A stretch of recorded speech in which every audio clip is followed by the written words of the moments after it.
అందరికీ నమస్కారం. Welcome to VN constructions and interiors. ఈరోజు మనము బిల్డింగ్ అంటే ఇల్లు కట్టుకునేటప్పుడు కానీ బిఓకి ఎలా వేస్తారు, బడ్జెట్ ఎలా ఫిక్స్ చేస్తారు, మన ఇంటికి ఎంత ఖర్చు వస్తుంది అనేది మీకు పర్ఫెక్ట్గా చూపిస్తాను.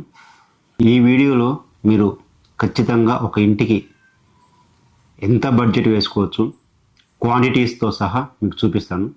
మీరు ఖచ్చితంగా ఇది పూర్తిగా చూడండి.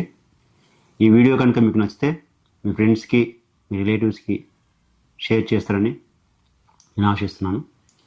అండ్ లైక్ అండ్ సబ్స్క్రైబ్స్ కూడా చేస్తారని కోరుకుంటున్నాను. దయచేసి ఈ వీడియో పూర్తి వరకు చూడండి. ముందు మనం చేయాల్సింది ఏంటంటే, ఫస్ట్ మనము ఏదైతే ఇల్లు కట్టుకోవాలనుకుంటున్నామో, ఏదైతే అపార్ట్మెంట్ కట్టుకోవాలనుకుంటున్నామో,